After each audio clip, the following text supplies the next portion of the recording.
Good evening, everyone. We have 6. 1, 2, 3. We will call the January 22 City Council meeting to order. First order of business is the roll call. Sasso. Clayton. Nordstrom. Scott. Peterson. Doyle. Lewis. Roberts. Wright. Lorente. We have quorum. And just so everyone knows, we have 3 absences tonight. John Roberts is on a previously planned vacation. Steve Lorente had a work conflict. And Ron Sasso is in Patterson, New Jersey today with his family. His father passed away earlier today. So if we can remember him in our prayers. And everyone please rise for the invocation. We'll recognize Greg Blanc from Calvary Chapel.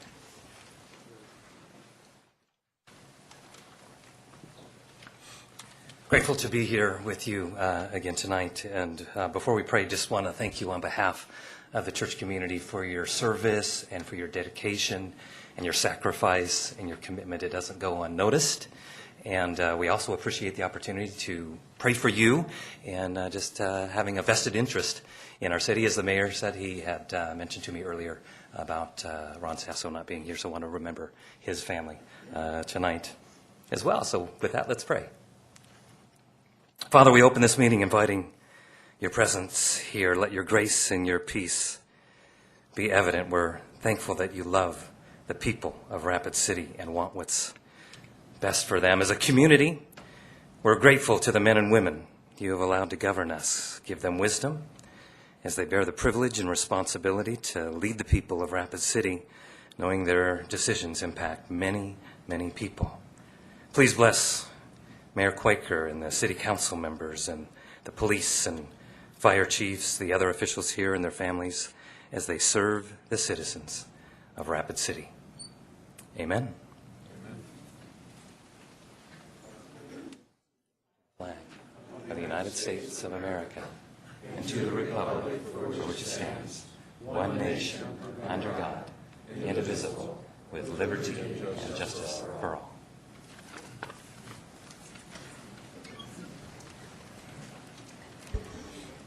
Thank you, everyone, and thank you, Pastor Greg. Next order of business is adoption of the agenda. Do we have any additions or changes to tonight's agenda? Could you please hit your lights? Seeing none, do we have a motion to approve? We have a motion by Lewis, second by Doyle. Motion to approve. All in favor, say aye. Aye. Opposed, motion carries. The agenda is adopted. We now have our Veteran of the Month, and if Mr. Campbell could meet us down front, along with the Ward 3 Aldermen, Jerry and Chad.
So I don't drop it.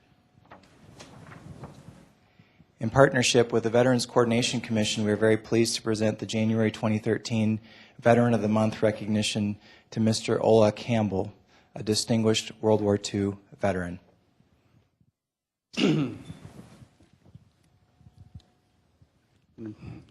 Mr. Ola Campbell was enlisted in the United States Army Air Corps in 1942 and attended flight school from March 1943 until January of 1944.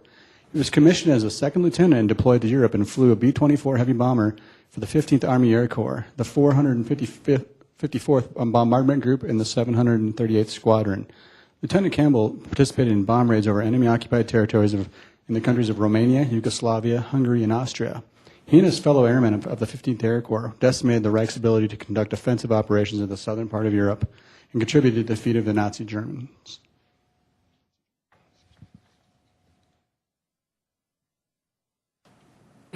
Lieutenant Campbell successfully completed 35 missions over the perilous skies of southern Europe. His unit was responsible for halting Nazi Germany from producing weapons and fuel and deploying combat troops.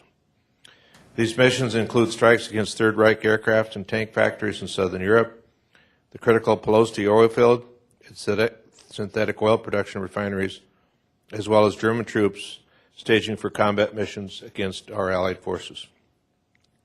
He and his squadron faced great danger and extinguished themselves by displaying tremendous courage and extraordinary capability, bringing great honor upon their unit, themselves, and the units of America. Lieutenant Campbell was awarded the Distinguished Flying Cross, the Purple Heart, which means he was wounded, and the third Oak Leaf Cluster to the Air Medal. The Distinguished Flying Cross was awarded to Lieutenant Campbell for his extraordinary bravery and quick thinking that saved his crew during their 35th and last mission. Having served his country with pride, honor, integrity, Lieutenant Campbell is a true patriot of our country, the United States Army Air Corps, and his city and his nation. He is most deserving of this Veteran of the Month award. And, sir, thank you for your service.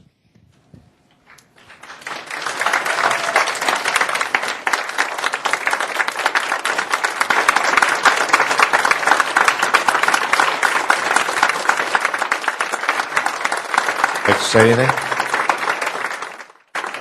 He was to fly a B-24. Well, it wasn't easy to fly. Had arms like a wrestler, did you not? Yeah.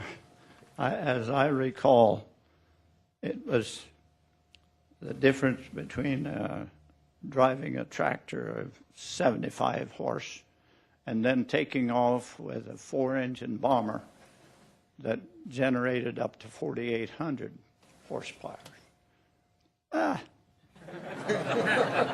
And all the steering was manual, no hydraulics, so God bless you. We gotta get some pictures for you.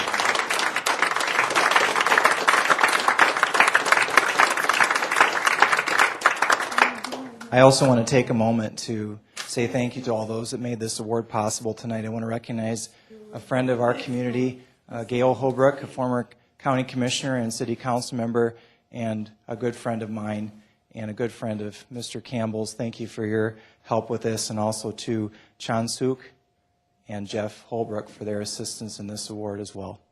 Thank you. Thank you very much.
Now, if Chief Allender could come up, and also Senior Officer Dale Hatzenbuehler.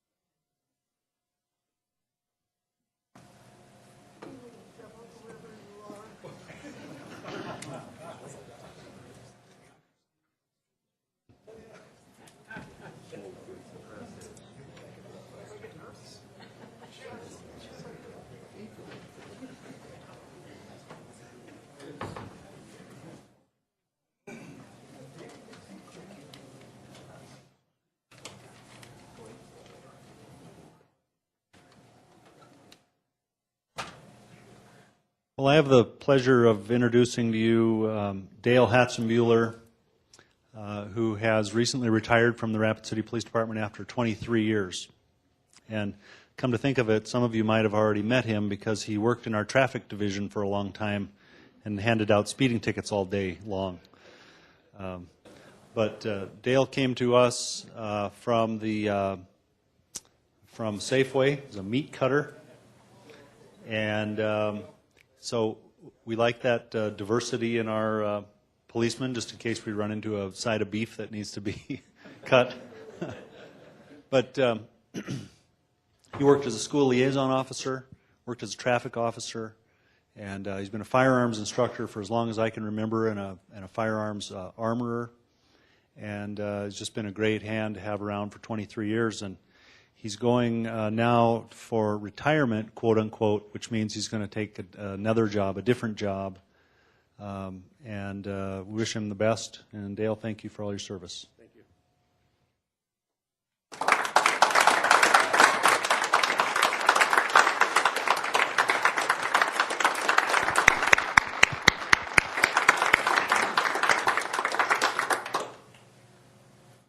I guess first I'd like to thank my wife Pam and my 3 kids. You don't realize the sacrifice that your family has to make when you become a police officer. I remember I started as a police reserve officer back in 1988, did it 2 years, fell in love with it, decided I wanted to leave Safeway, and I had to take a big pay cut to do it. My wife and kids sacrificed a lot, the beginning and all through the years with shift work and everything, so I'd like to thank them first. I also like to thank Chief Allender. He's the 3rd chief I've worked under. I don't know what happened, but they always ran away from me when I've been there that long. But Chief Allender's been great. The department's been great. I had a great career. Unfortunately, my body's telling me now that it's time to go. There's a lot of things I can't do anymore. But I thoroughly enjoyed my years working with the community and the citizens and everything, and I thank you guys.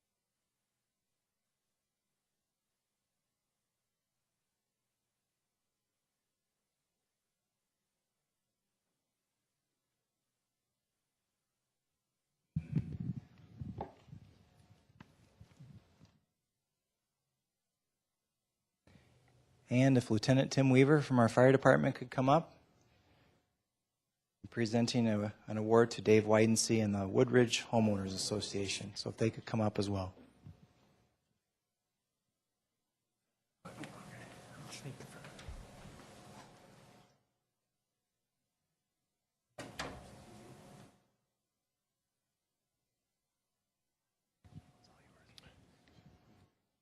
Thank you, Mayor.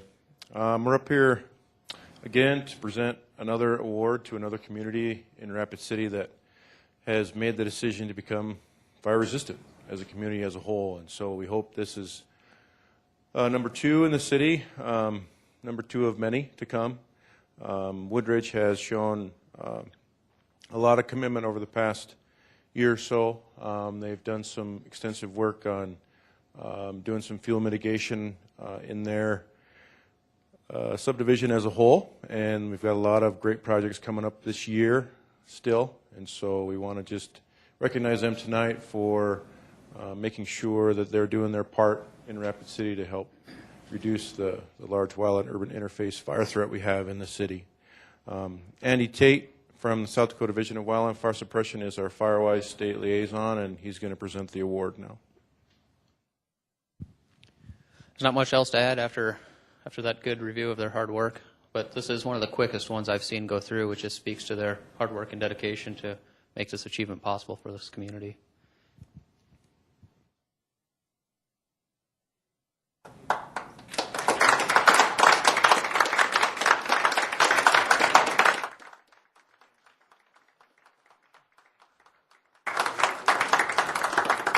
Well, thanks everyone. And thanks to Tim and Andy for really encouraging us to do this program.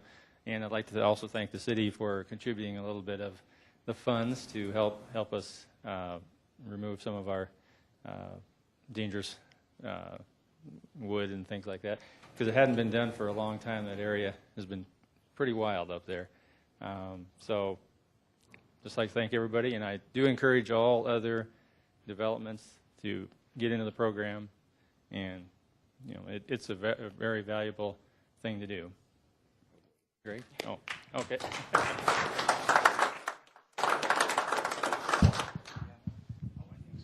you.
Thank you, everyone. Next order of business is an executive session to consult with legal counsel regarding pending litigation pursuant to SDCL 1-25-2 subsection 3. Joel, anything to add to that?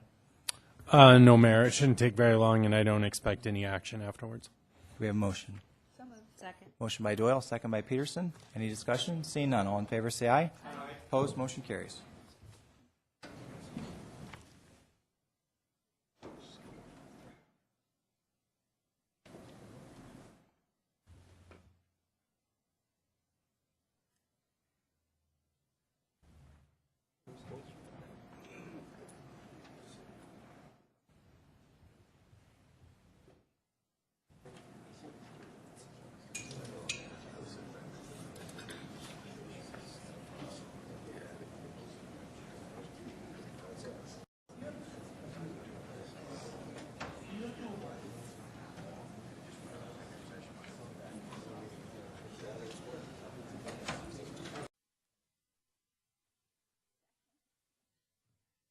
Motion to come out of executive session by Bonnie Peterson and a second by Charity Doyle.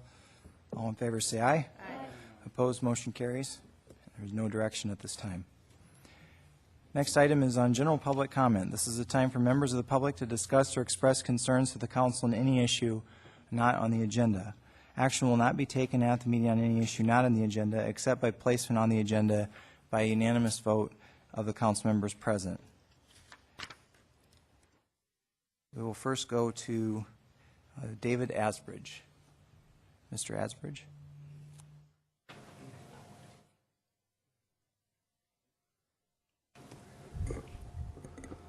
Good evening, Mayor, Council.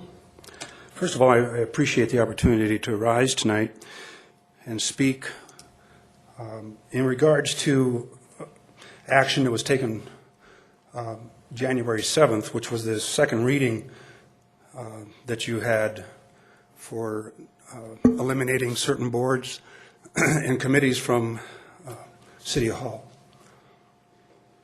I'm a home builder, remodeler. I've done business here since 1975. Just to put that in perspective, there's a few of you that were just babies or not even born yet that sit on this council. And over all of these years, I've taken advantage of the opportunity to be, from a volunteer standpoint, available to lend expertise and knowledge to the various boards that I've sat on here at the city.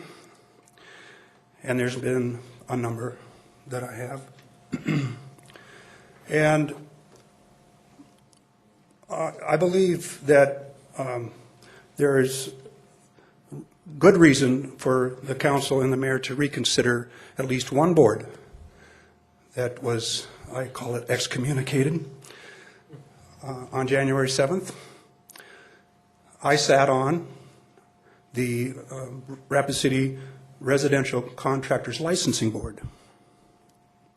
And I wanted to lend some history to you as to why that board even exists.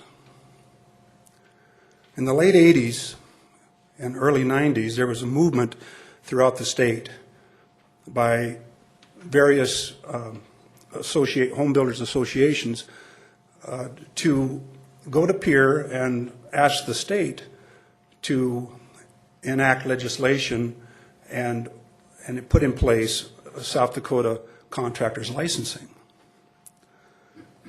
And we fought long and hard as builders to get that done. In the end, the state said, well, we'll do the best we can, and that is we'll create legislation that will enable municipalities to enact licensing at the local level. So we left Pierre with the understanding that we would come back to our local municipalities and ask the cities to put in place contractors licensing. Sioux Falls went their way and did their licensing enabling with the city. We came back to Rapid City and asked the city to do the same, and a number of other communities did as well. We had an agreement, and this is how it went. The city said to us, okay, if you really want licensing, you have to be a part of the process and you have to be engaged. As a board, there will be 5 of you appointed to the licensing board, and you will be required to do the business of licensing.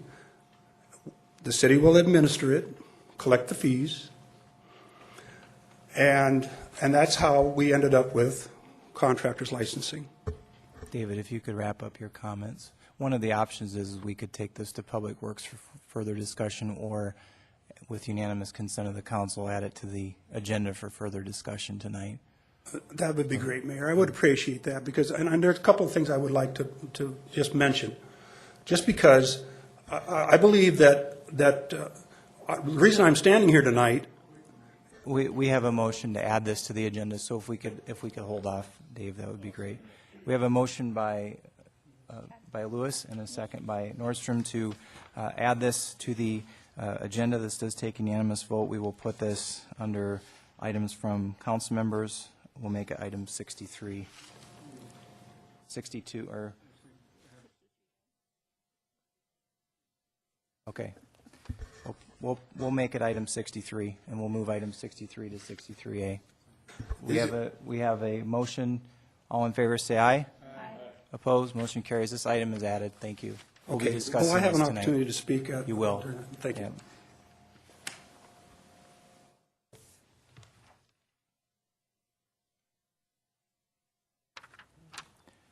We'll now go to Amanda Scott, who will be speaking on behalf of Mr. Lloyd LaCroix under public comments.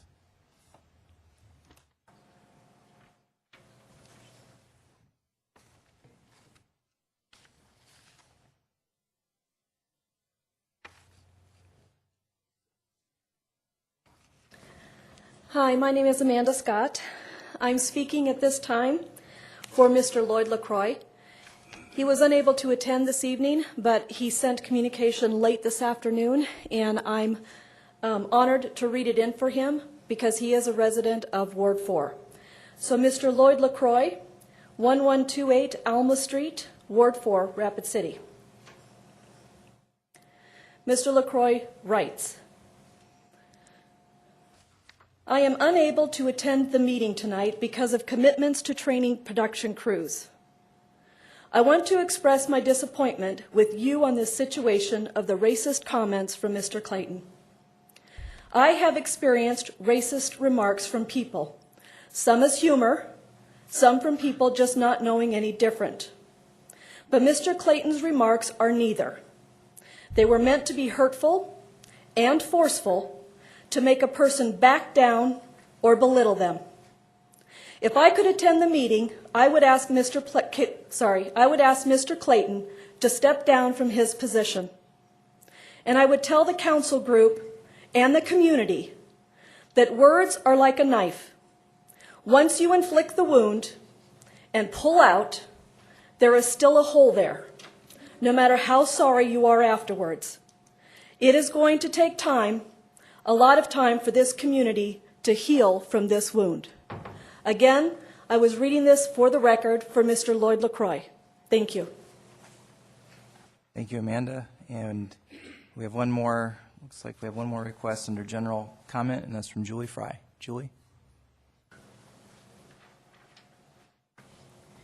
Thank you. It's been a while since I've spoken in front of the council, and I appreciate you all being here. We have an issue in front of our store.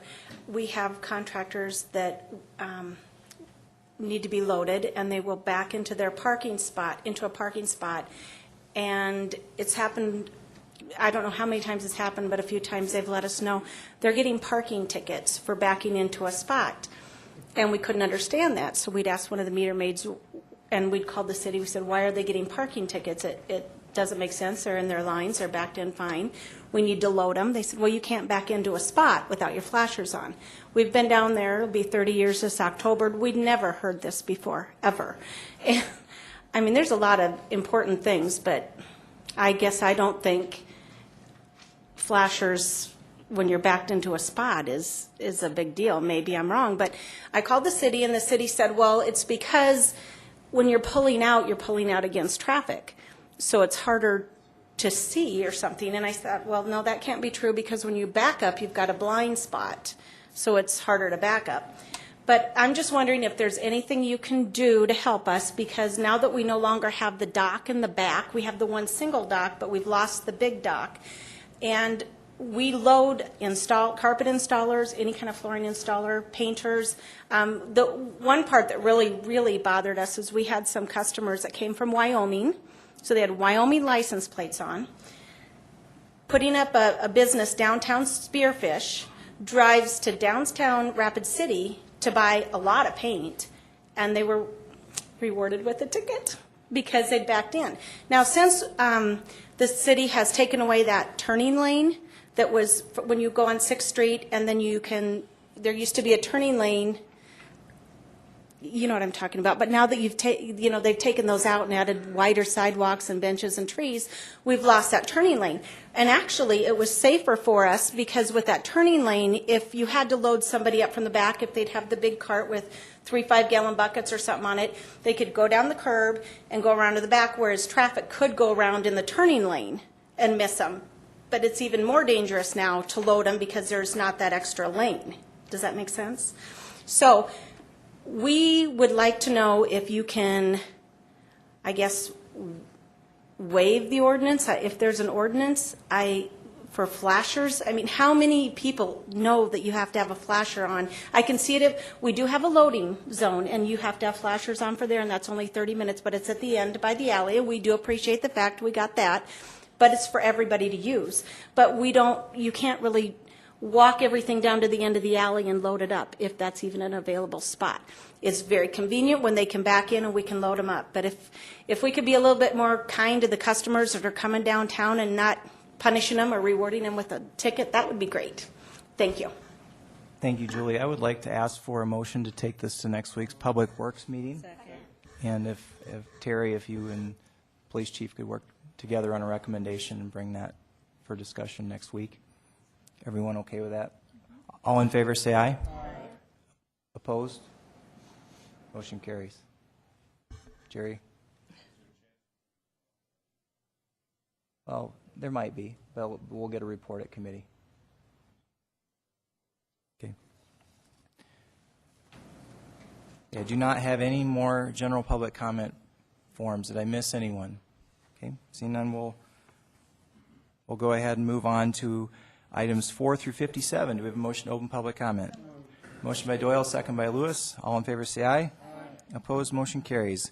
We are on consent items 4 through 57. And we'll first go to Pete Wernicke on item 55. Mr. Wernicke.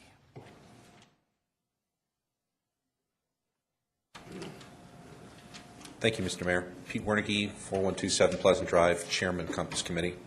I'm rising just to say I do support you releasing the documentation, especially where it concerns the accusations that have been made that Compass was somehow involved in this. And there's lots of confusion in the public. Hopefully that will straighten it out. Yes, I was one of the signatories, but I did it as a private citizen, not as Compass. Yes, the target of my complaint was someone or about someone that was on the Compass Committee. Yes, we know that. But hopefully by releasing that investigative report, that this could clear this up. Thank you. Thank you, Pete. We'll now go to Tim Goodwin on item 55. Mr. Goodwin.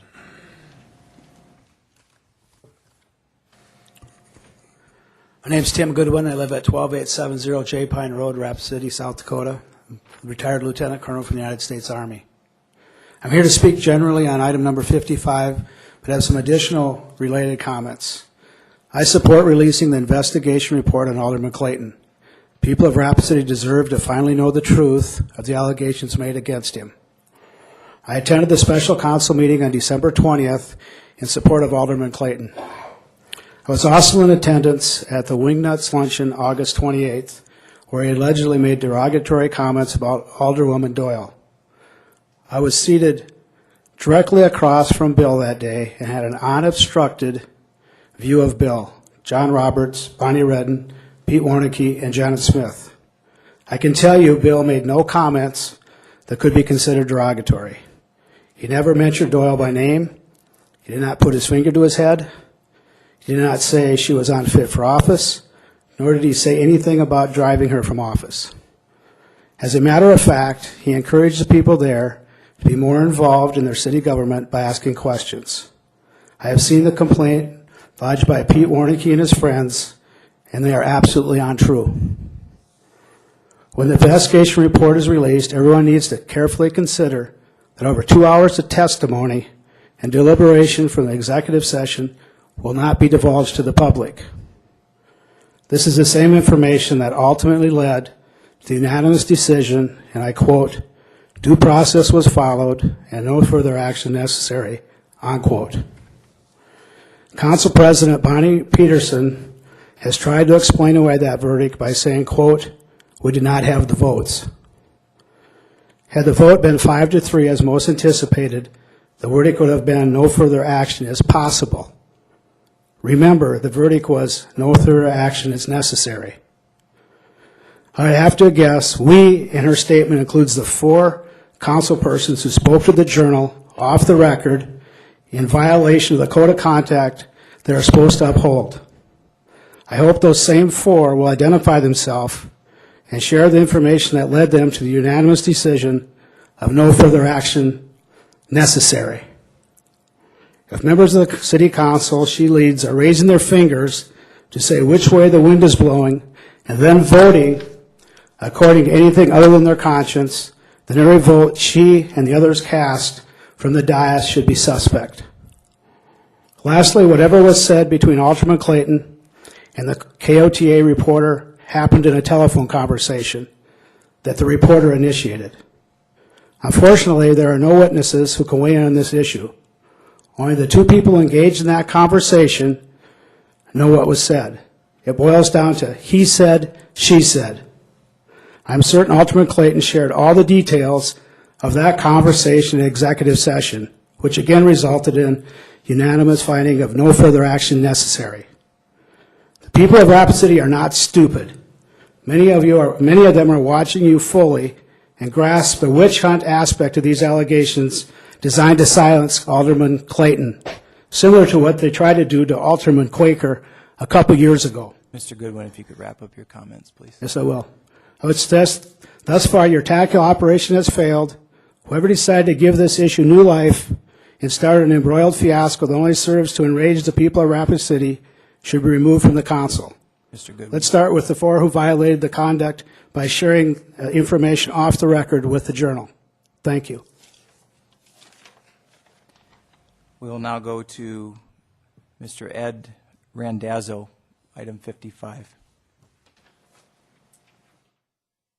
Good evening, Mr. Mayor, members of the council. My name is Ed Randazzo, 516 East Talent Street, Rapid City, resident of Ward 2. I also rise tonight on item number 55 to say that I am in support of releasing this report. I believe that it will go a long way to finally putting this to rest. I agree with my colleague Tim Goodwin that just spoke. I believe everything he said is true. I was at the meeting in question at the South Dakota Conservatives, which is affectionately known as Wingnuts. I also sit in a prominent place and can see everything. I did not witness any statements by Alderman Clayton that was out of line, threatening in any way. I did not witness any gestures. I believe that all of that to be untrue. I would just like to reiterate that I would like for you to release the report so that we can finally put this to rest. Thank you very much. Thank you. We do not have any further speaker request forms on items 4 through 57. Did I miss anyone? Do we have a motion to close public comment? Motion by Wright, or motion by Lewis and a second by Wright. All in favor say aye. Aye. Opposed, motion carries. Public comment is closed. Now we are on items 4 through 57. Would any council members like to remove any of these items for separate considerations? Richie. Thank you, Mayor. Item number 38, please. Item 38. Jerry? 55. Bonnie?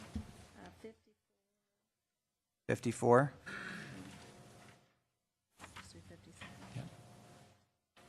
Amanda? Thank you. Items number 22 and 53.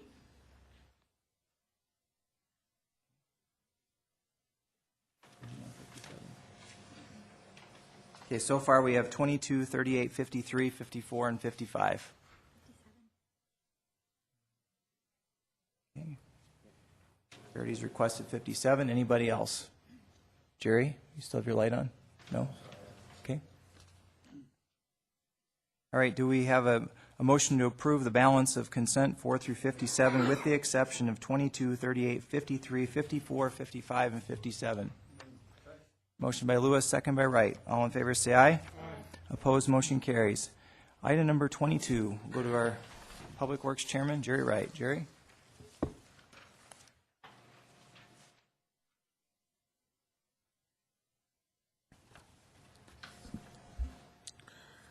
Item 22 is to authorize staff to advertise for bids for the Canyon Lake Dam reconstruction. Estimated cost of $3.518875 million. I yield the floor.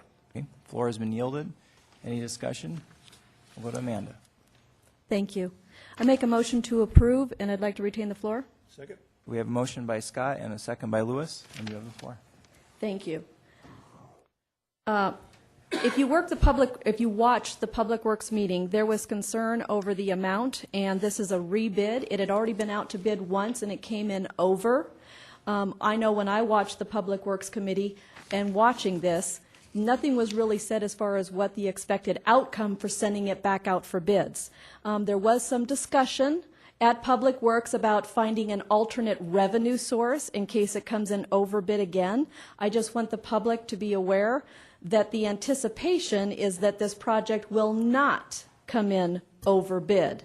And I will seriously not be in support of trying to find extra money. So we are looking for this bid to come in at stated or under in order for this project to go on. So if it happens to come in over, we'll have to deal with it then. But right now, I just wanted the public to be aware.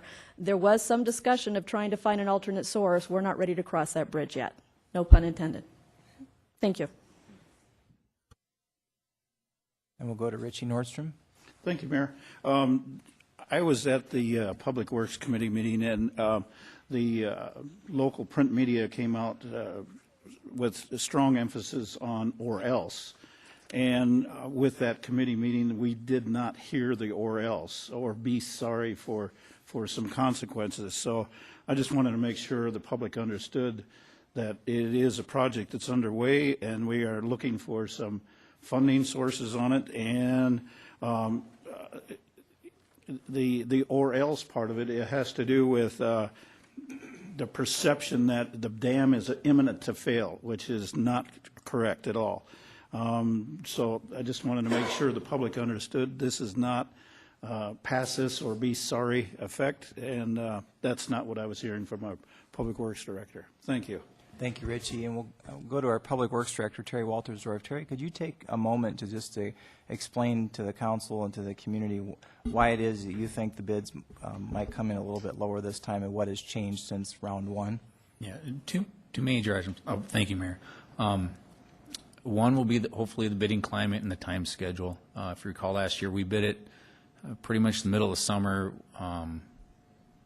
July, I think it was, with construction to start in September. It's a very large project, so it didn't really give the contractors a big window of opportunity to plan and schedule for that particular project. We only had 2 bidders.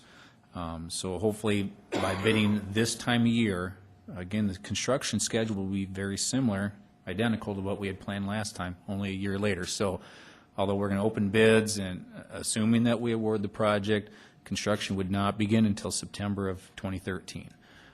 We have to wait until the irrigation season is done, and we don't have to pass that additional flow down through Rapid Creek. So we hope that the scheduling of the bidding will help that out. The other thing is we did make some changes to the pumping requirements as far as bypass pumping that may be necessary.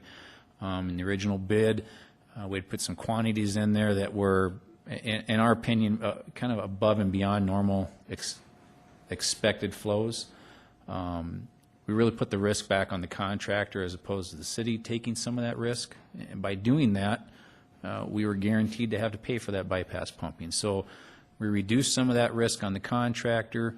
Of course, we'll hope that we don't have some extreme rainfall that will create some really high flows. I mean, if that happens, we will be looking at some change orders on the project for some bypass pumping. But we gave ourselves some leeway there, but I think we did try to reduce some of that risk to the contractor.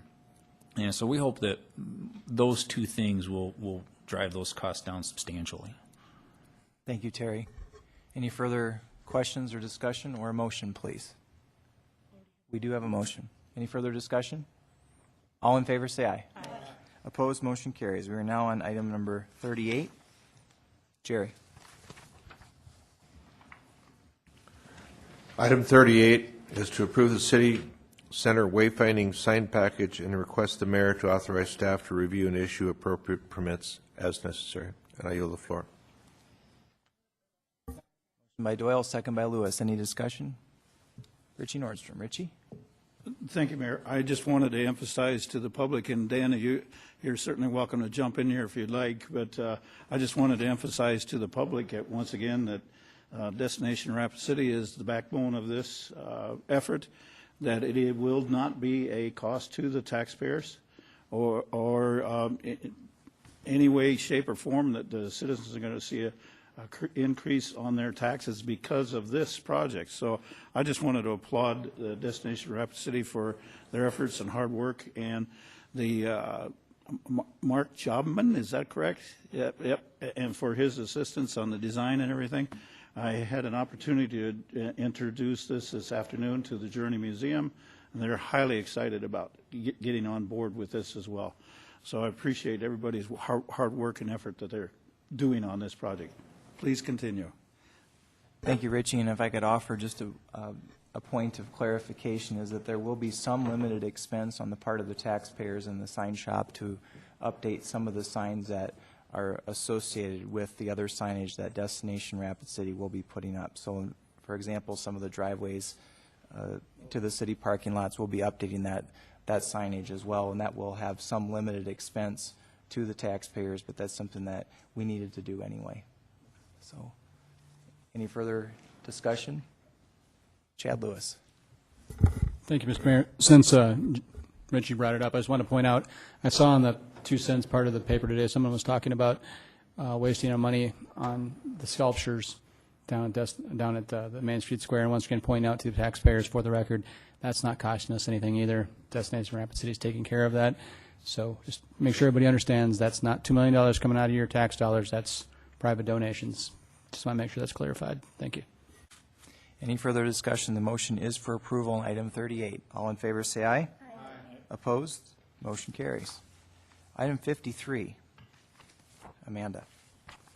Request the mayor to authorize staff to work with Pennington County to implement the recommended changes with the dividing line of Country Road or closest to Country Road as possible for precincts 4-3 to 4-5 and to incorporate the annexations. I make a motion to approve, and I'd like to retain the floor. Second. We have a motion and we have a second by Doyle, and you have the floor. Thank you. This is a little misleading. There is actually some corrections being made in both Ward 4 as well as Ward 5.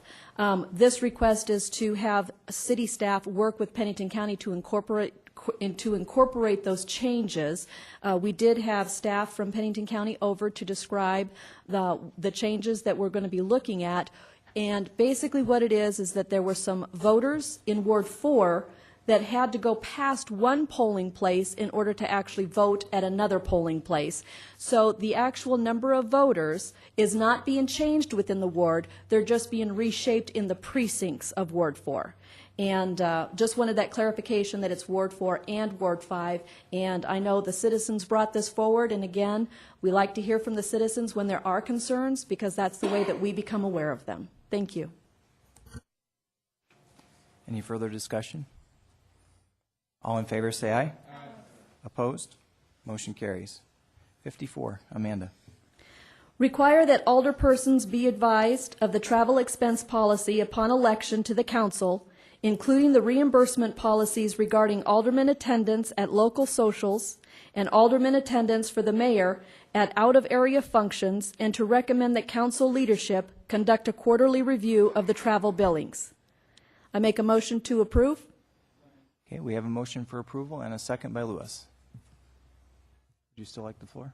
No, thank you. We'll go to Bonnie Peterson.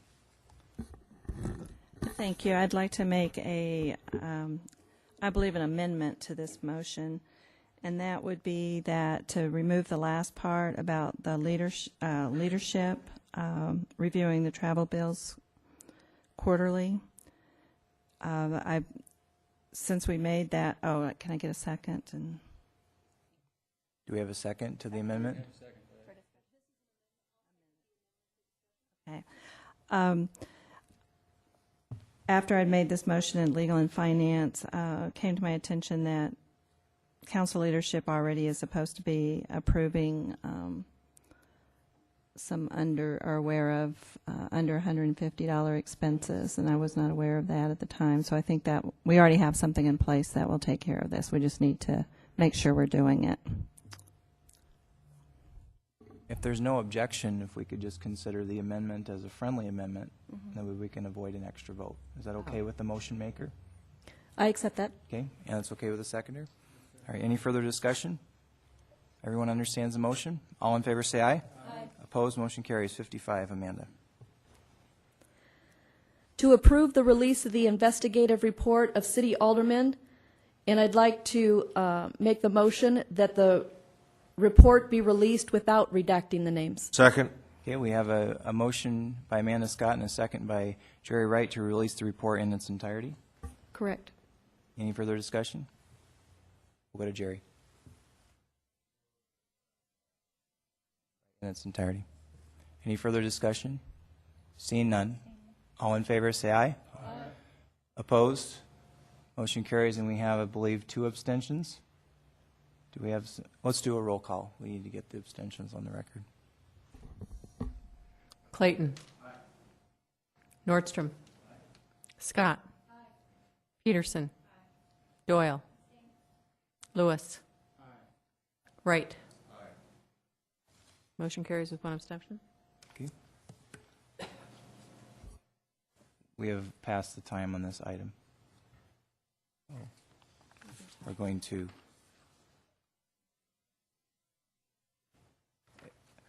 your comments might fit under 63A, so we can you can make your comments there. We've already passed the comment time on this item, so we'll go ahead and move on. We're now on item 57. Item number 57. I make a motion to acknowledge the IFAS replacement discussion as carried in the Legal and Finance Committee meeting. We have a motion and we have a second by Lewis. We'll go to Charity Doyle. Charity? Thank you, Mr. Mayor. I just wanted to go over some of the homework that I've done on this issue.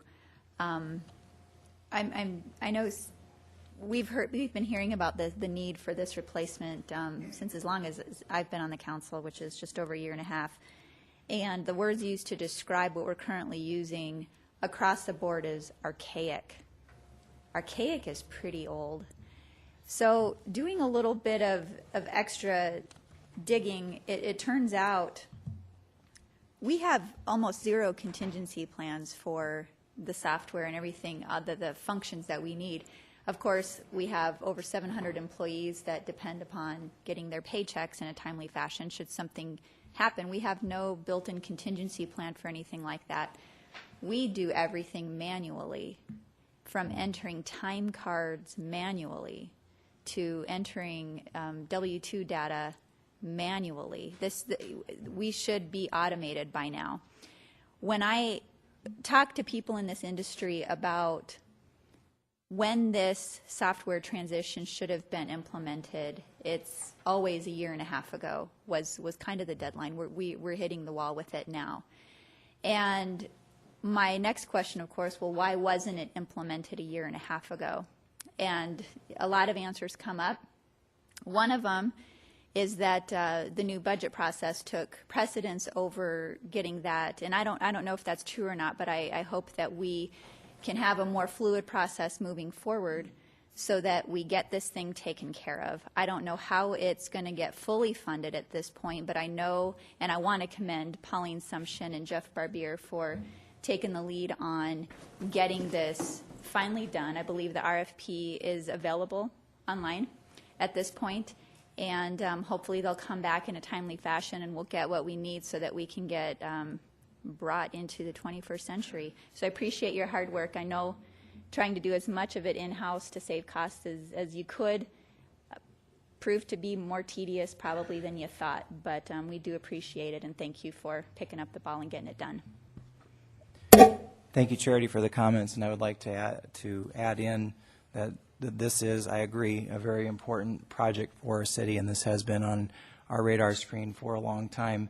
Having worked at a phone company, I know how painful billing conversions can be, and I know how hard it can be when there isn't good change management.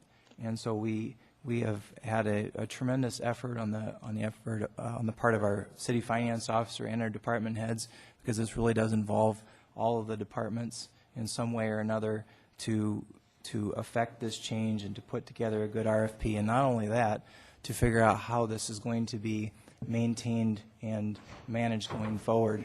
And having spent as much time in the phone industry as I have in the billing process and being aware of how those conversions occur, I have seen people in other positions walk out during billing conversions. They are that difficult if they're not managed properly, and even if they are managed properly, they create tremendous stress for an organization. So I appreciate the thoughts and concerns, and I think we're moving forward judiciously, and thank you, Pauline, for your efforts.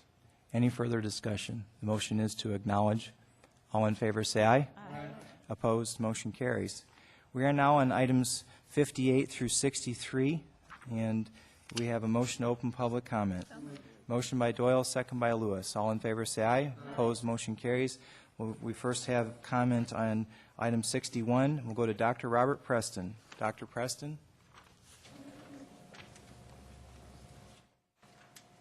Thanks for coming. Thank you.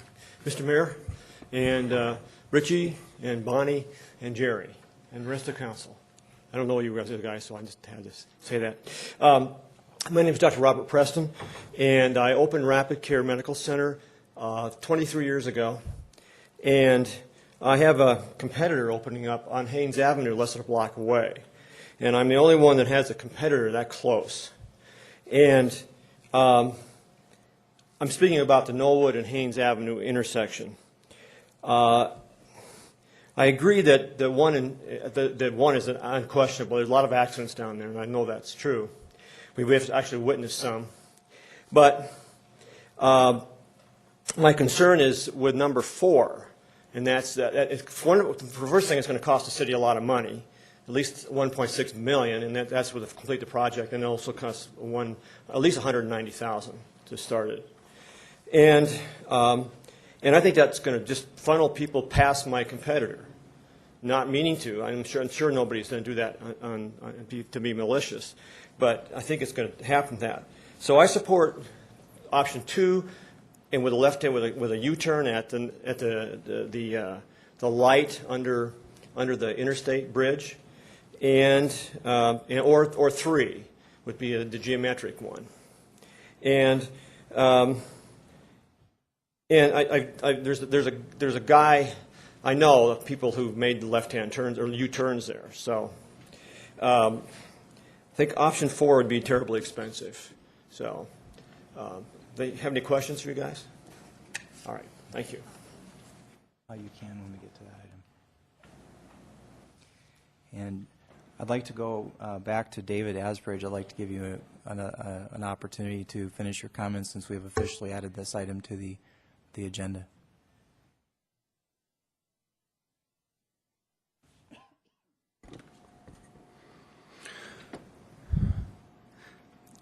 I don't know if any of you are wondering why I waited until tonight to come and speak on behalf of the licensing board, but quite frankly, none of us knew about it. Now, that's hard to understand or believe, but it's the truth. The only way I knew about it prior to my fellow board members was I had noticed in my email that I had not seen an agenda for the meeting of the month, which is always on a Thursday. And so I called down to the city and talked to Carol Campbell, who was responsible for putting the agendas into our hands through email. And she said, well, we're not going to have a meeting this month. And I said, oh. And she just said, there's nothing to talk about. I didn't think much of it, because if there was nothing to talk about, there's no reason to meet. So I hung up, and one of the other reasons why I had called was because I had a client that wanted to meet on Thursday morning, but I had put him off thinking that my responsibility first was to the board, and since we weren't meeting, I went ahead and scheduled the appointment with my client. It wasn't very long after I had done that Carol called me back. And Carol says, I've talked to Brad and we are having a meeting.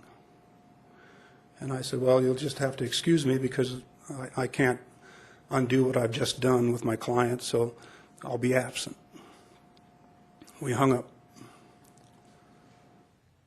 The following week, I got a call from Scott Sogi, who is the president or the chair of our board, and said that we no longer have a board.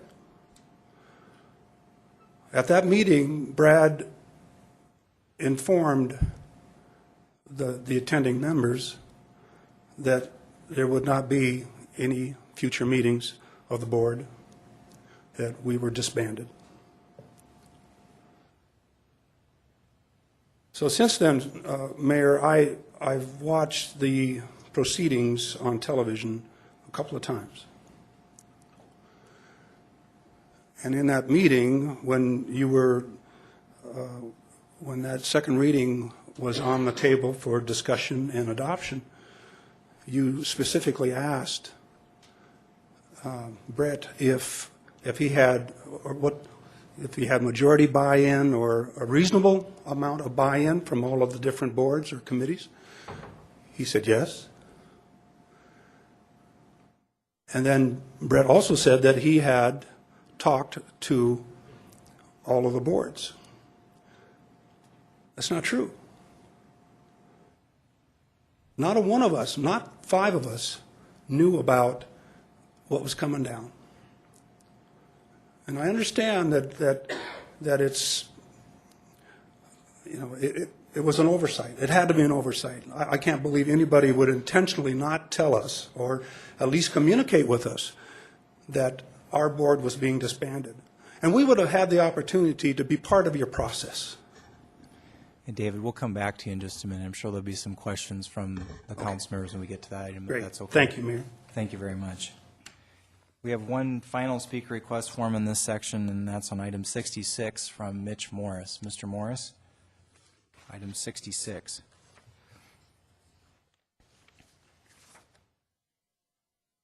You know what? I apologize, Mitch. I got ahead of myself, so we'll come to you in just a minute. Right now we're on items 58 through 63, so I apologize. It's my fault.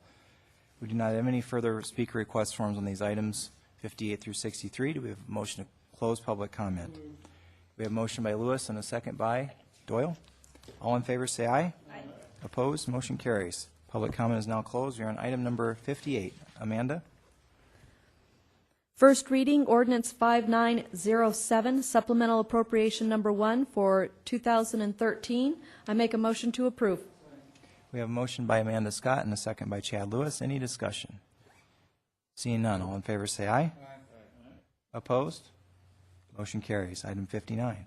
First reading, ordinance number 5908, an ordinance repealing Chapter 2.88 of the Rapid City Municipal Code concerning the Developmental Appeals and Review Board. I make a motion to approve.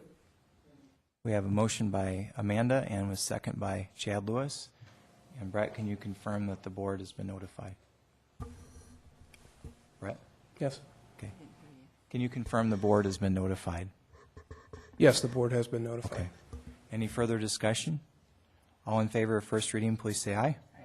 Opposed, motion carries. Item number 60. Item number 60 is an update on the creation of the Regional Rail Authority by Mr. Ben Snow. Good evening, Mr. Mayor, members of council. Each of you should have received a memorandum drafted January 10th, 2013. This was a memorandum that was jointly drafted to the Board of County Commissioners for Pennington County, to the City of Rapid City, and the City of Box Elder. And this is in reference to the creation of a regional rail authority in Pennington County, which would, in theory, include the other two cities. Since my initial briefings to your respective boards late last year, officials from the jurisdictions of Pennington County, Rapid City, and Box Elder have held 2 additional informational meetings, which our organization hosted, regarding the creation of a regional rail authority, which would be used to access the State Rail Trust Fund in issuing low-interest loans for rail-oriented infrastructure projects in Pennington County, Rapid City, and Box Elder. We believe that the manufacturing and energy sectors would both benefit by having a tool to develop our rail infrastructure, and that the creation of a regional rail authority is a step in the right direction. Given the consensus obtained to date to continue working on this, I am hereby requesting the entities, in this case, Rapid City, to authorize your respective legal departments to move forward with drafting some founding documents relative to this proposed authority. I was not in town last week, but this did go in front of the Pennington County Commissioners and was approved unanimously, and they have authorized Chief Deputy State's Attorney Jay Alderman, as well as the County Auditor Julie Pearson, to begin working on this should Rapid City and Box Elder move forward. Thank you, Ben. Do we have a motion? We have a motion by Jerry Wright to proceed, to ask the city attorney to proceed with drafting the documentation, and it would come back forward for approval. And we have a second by Lewis, and you have the floor. Ben, I'm sorry I wasn't there last week, but before I was, and I years ago worked for the railroad, and I do know how important it is to an industrial base to grow, and I encourage this, and I think we have a lot of discussion to occur. I understand that the Canadian Pacific is up for sale, which is the old DM&E, and I understand that there are a lot of industries that depend on that. I think we need to be prepared as a community and as an area, as a region, to work together to solidify that we continue good rail service for our industrial base. And I'd be happy to work with you on it. So thank you. I support the issue. Thank you. Thank you, Jerry. Any further discussion? The motion is to proceed with drafting the documents. Joel, do we have an idea of when this would come back to legal and finance? At this point, I really couldn't answer that. I would want to talk to Jay Alderman, and I think we're going to have to come up with a plan and probably schedule a meeting with Ben and some other people. So I imagine it's going to be a month or two before it comes back. Mr. Mayor, can I add something? You may. In terms of scheduling and the logistics here, I'm scheduled to meet in front of the Box Elder City Council in the first week in February. So that would make all three entities, so it might behoove us to wait until we get the green light from them before moving forward so that all three entities can move forward in the same pace. Is it reasonable to ask for an update then at the second legal and finance meeting in February or the first legal and finance meeting in March so that this stays on radar? I would say March, because if it's beginning of February before they make a decision, by the second meeting in February, we may not have even had a meeting yet. Jerry, is that okay with you? I'm just going to add that the complexity of the issue, there's no reason why we can't be talking about it before February 1st, and I think that would be a good idea because it is, I would say, a complex legal issue and structure and format and representation and area. So I think anything we do before that, I would support also. But it's not going to be a quick fix, easy thing, so Joel's going to need time. Team? Bonnie Peterson? I support us moving along with this. It's another tool in our toolbox for economic development. And also, could I ask Mr. Snow a question? Mr. Snow, could you send Joel kind of the legal documents that were the model legal documents that were used around the state that we were shown last time? Sure, I'd be happy to do that. That might help him or... Yes, I'll be happy to do that. In fact, the last meeting we had was held in early January, and the documents that Alderman Peterson's referring to relate to there's over 27 of these regional rail authorities throughout the state, and we asked the expert with the Department of Transportation at the state if he could provide a few examples of the most likely scenarios that would match our area and this type of structure that we've talked about conceptually. So he's provided those, and I'll go ahead and share those with Joel. Okay, thank you. Any further discussion on the motion? The motion is to proceed with drafting the documentation, and we'll plan for an update at the first legal and finance meeting in March, if not before. All in favor say aye. Aye. Opposed?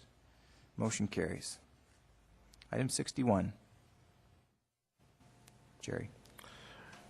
Item 61 is the Haynes Avenue Knollwood Drive traffic study. I make a motion to accept and ask that staff bring back to council a recommended course of action within 90 days or 120 days. Should go with 90 days. 90 days is okay. We have a motion and we have a second, and then we'll come back to a public works meeting within 90 days. Correct. Okay. And we'll go to Richie Nordstrom. Thank you, Mayor. I saw Terry was going to make a presentation too, or make some comments there, I should say. So if I can defer until he's made his comments, and then I'll come back. We'll go to our Public Works Director, Terry Waltersdorf. Terry? Thank you, Mayor. To be honest with you, you probably don't need to wait 30 or 60 days. I can tell you what the staff's recommendation is right now. In the report, and I can give you the report again if you'd like to. If not, hopefully you guys were able to see it. We really had, I think, 4 main options ranging from do nothing, which is a no cost, to the extreme version. Option 4 was prohibiting left turns, included medians on Haynes Avenue, construction of Wood Avenue, and I think that was up to about $1.6 million. Staff actually recommends doing option 3, which is the modification of the approach geometrics down at Knollwood and Haynes. And essentially what that would entail is the installation of what's commonly referred to as a pork chop median right at the intersection there that will require vehicles coming off of Knollwood onto Haynes to turn northbound. We would reduce some signing at the intersection at I-90 and allow for U-turns. We would also have to do a similar pork chop approach on the access road coming out of Shopko. So that's our staff recommendation. The estimated price was approximately $70,000. Funding source? We would have to review some funding sources. 2 options. The obvious one would be a CIP, and we'd have to schedule that in and bring that back through the CIP process. There may be some safety funds available through the DOT. So if we can get the direction to proceed with option 3, we'll review those funding sources and bring that back forward through the proper channels. Thank you. Richie, you have the floor. Thank you, Mayor. About the only request I had to hold over on this, and I'm glad to hear the comments from our Public Works Director. One of the things that I was curious about is the accident report, if that's available for the south entrance into the Shopko parking lot or going into Office Max. Have we got any numbers for that egress?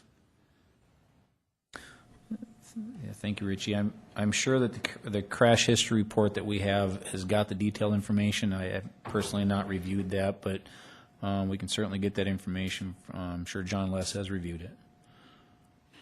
Mayor, I know we can't do, at least I can't do any amendment, but I would urge the council to look at if the staff is okay with going sooner than the recommended time allotted in the motion. If that's okay with the motion maker, I would urge you to consider allowing us to proceed quicker than the time frame that you made the recommendation.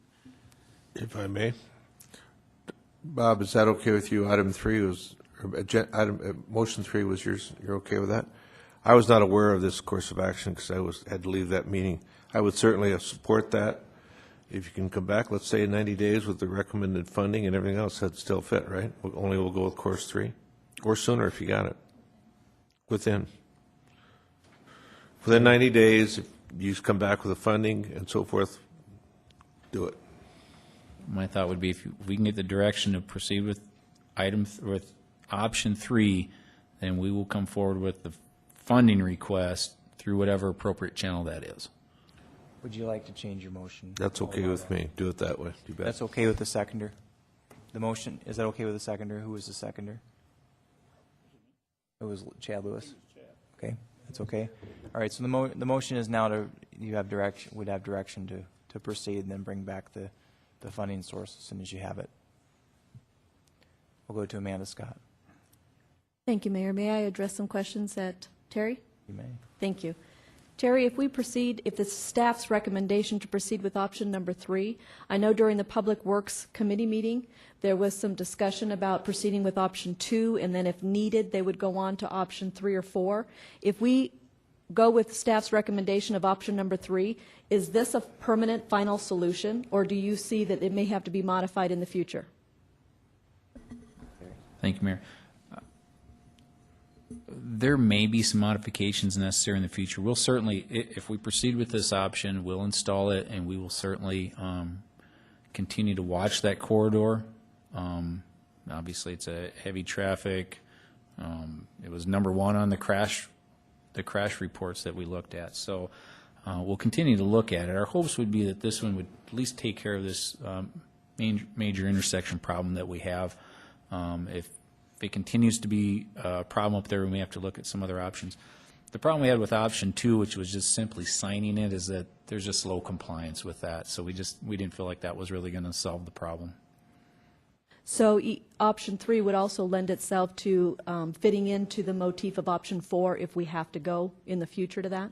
That's correct. Option 3 was one aspect of it. So it wouldn't be money wasted. It would be a portion of the project that would have had to occur anyway.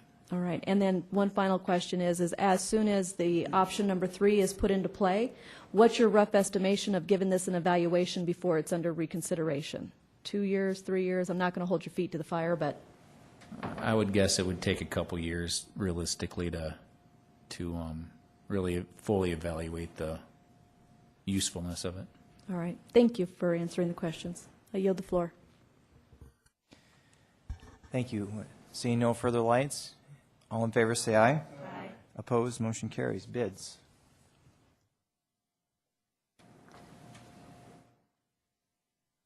We have one bid before you tonight. It is for cationic sludge polymer for the water reclamation facility. We received 4 bids on this, and the recommendation is to award to Polydyne Inc. in the amount of $61,200.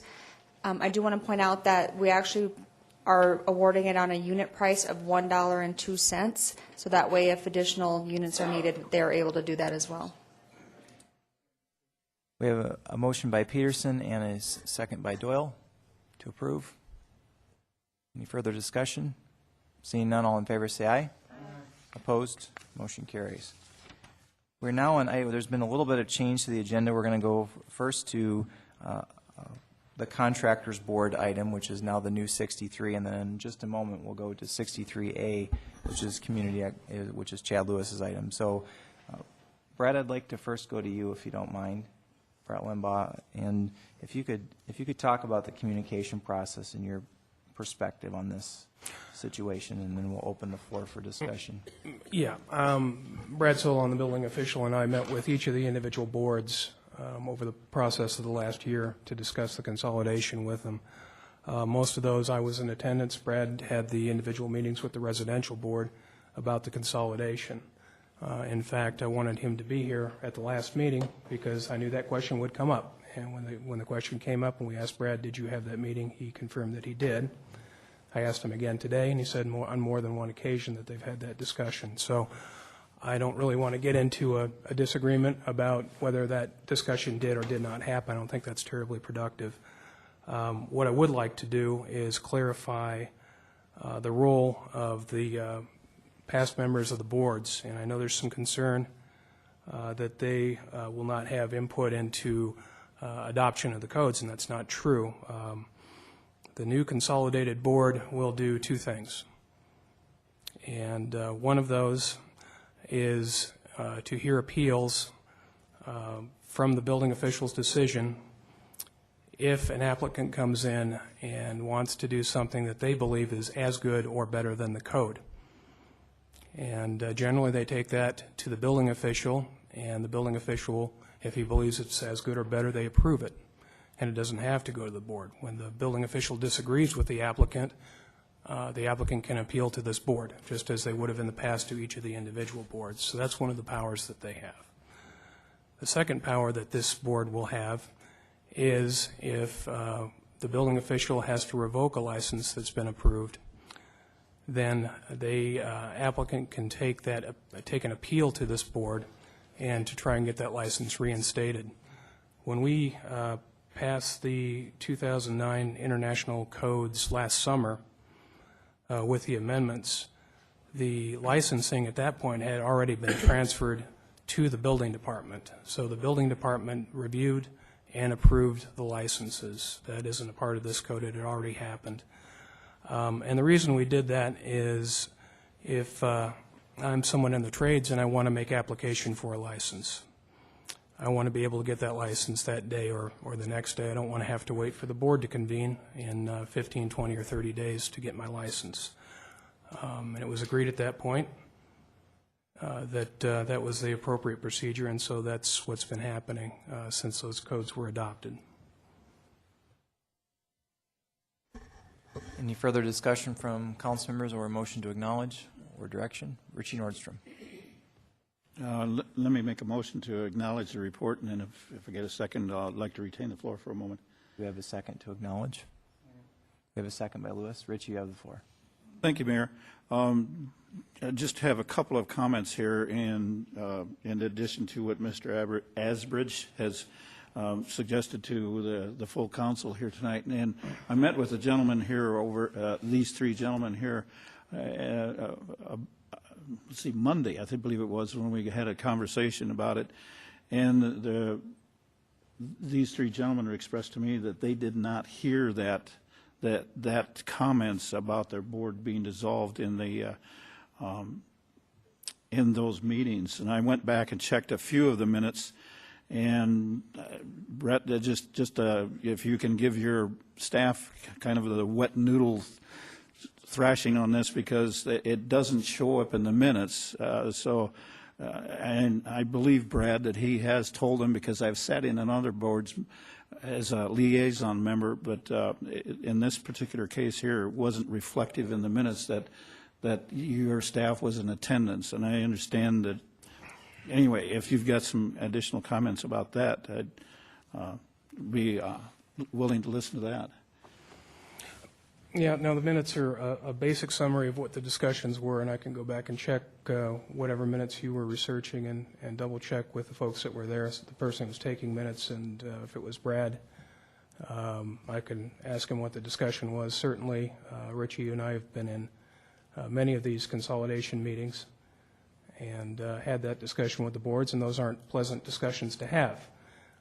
Whether or not it ended up in the meeting minutes, I did not verify that was ended up in the actual written minutes, but you certainly know that those discussions have happened. Yes, I do know they have taken place, but and in this particular meeting, I was a liaison member for, and so my research is limited to just that event there for that. So, and then I just want to applaud you, gentlemen, for doing what you've done for the community. Your work has not gone unnoticed. Yes, it's kind of gone under the radar, but if it wasn't for you folks, especially on the roofing licenses and permits and all of that stuff, we would have been still arguing about the need for building permits in the area of roofing. So I want to thank you, gentlemen, for the work and everything that you've done on that. What Brett is also speaking of here is that we're still going to need you. So don't go away. Your input is still of value, and I just wanted to explain. And so with that, I want to thank you. And then I also want to explain to the council that we did have another conversation with another gentleman from the mechanical board here that came up and gave a presentation. Some similar comments, but I know that group was also informed that the board there was a consolidation of those boards as well. Again, it probably comes down to the case of it doesn't reflect that in the minutes. So that is probably one of the elements in leading to the confusion. So I think I just wanted to applaud everyone that has done so many hours of volunteer work for the city and taking off from time from your work, from your jobs. And I know it cost you something in some fashion for volunteering for the city. So I can't say enough for your work and everything that you've done on that. Thank you very much. But don't go away. Please don't go away. Thank you, gentlemen. Thank you, Mayor. Thank you, Richie. We'll go to Bonnie Peterson. Thank you. Brad, I'm not trying to use a wet noodle on anyone, and this really is for all the departments, because it is one of the most common complaint that we hear from people is they weren't notified or they weren't told. And we always know, that's, kind of depends. But I would just encourage your departments just to kind of look at your notification processes and back them up another time, or I don't know, just explore it and make sure we're doing everything that we're supposed to be doing, because it makes it hard for citizens and especially our volunteers that are, if they aren't notified and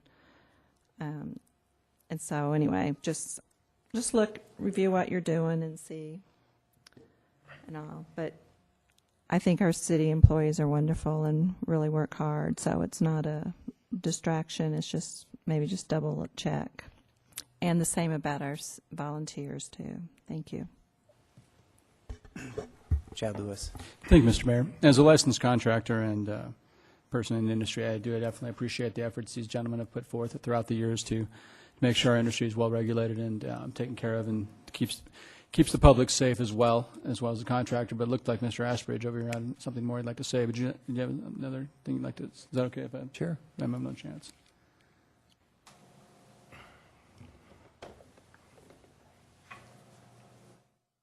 A couple things. Thanks, Mr. Lewis and Mayor, for allowing me to speak again. In Brad's defense, there was some talk about realignment, but at no time did he say to us as a board that our board was going away. And in regards to the city taking 100% responsibility and doing the work as far as overseeing the licenses, the applicants and all of that, I think if the board would have known then that they know now, we would not have relinquished that responsibility from our board to Brad. And here's the reason why. The original concept of having residential contractors licensing here at the city was that this seated board would be responsible on an ongoing basis to oversee the licensing. If you do away with our board and put it solely in City Hall, we have relinquished all of the hard work that this board has done to ensure that we are regulated properly, fairly, and when it comes to disputes or licensees being reprimanded for things that they should be, they were being judged by their peers. Because everybody seated on that board were residential contractors. So I would just hope, Mayor and Council, that at the earliest convenience, please bring this back to the table and consider putting our board back in place. In regards to the amount of staff time that it takes to deal with our board, it's no different. I mean, Brad spent 2 hours with us every month. Now, he would have spent those 2 hours anyway with dealing with licensing. So you're not saving any hours of staff time by doing away with our board. None. So I would encourage the council to reconsider. I think you've thrown the baby out with the bathwater. And I applaud the mayor and the council for being proactive in doing away with some of the committees and boards that have sat and done nothing over the years. But this truly was a hard-working board. And we were dedicated to our industry and to the licensing process that we asked the city to put in place for us. Thank you. And Mr. Mayor, if I could hand the floor. Can I direct a question to Mr. Limbaugh? You may. Brett, would there be any harm at all, or in your opinion, of allowing this board to continue as an arm of the current board, or would that just muddy your waters too much? Excuse me. Well, talk about muddying the waters. The DARB committee that you looked at tonight also had oversight over building code appeals for some reason. So it does get muddy when you have a number of different boards and they don't really essentially know what they're doing. In the case of DARB, I think they were kind of a board to serve a number of different needs when their needs weren't getting met by another board of appeals. And so that's the reason that one is dissolved. I don't know that there's a need for a separate residential board to hear appeals to the residential code or to hear appeals for licenses that have been revoked by the building official. What we do need them for is to continually look at the codes. The building codes are amended every 3 years. We just passed the 09s and the 2012s are here. And so we will reconvene ad hoc committees for residential and for the commercial and for all the other codes that we look at. And these gentlemen are very valuable in that process, and they'll have the opportunity to let our officials know what amendments we should bring forward to you as a council. So I think that is really a much more viable and valuable use for the board members that we've had on these previous boards. Thank you, Mr. Thanks, Brett. Just, I guess, I can't make a motion now, so, but I would urge members of the council maybe to possibly or I'd be actually just, I'd volunteer to meet with you gentlemen and see if there's some way we can make this, more palatable for you and palatable for people in our industry to somehow stay involved in the process without chewing up a lot more time up here on the dais, if that's possible. If that's okay with you, you can contact me or get my information off the website. Maybe it helped take care of some of this now, so thank you. Any further discussion? Thank you, everyone, for the discussion. I would just like to add, I appreciate you gentlemen coming tonight.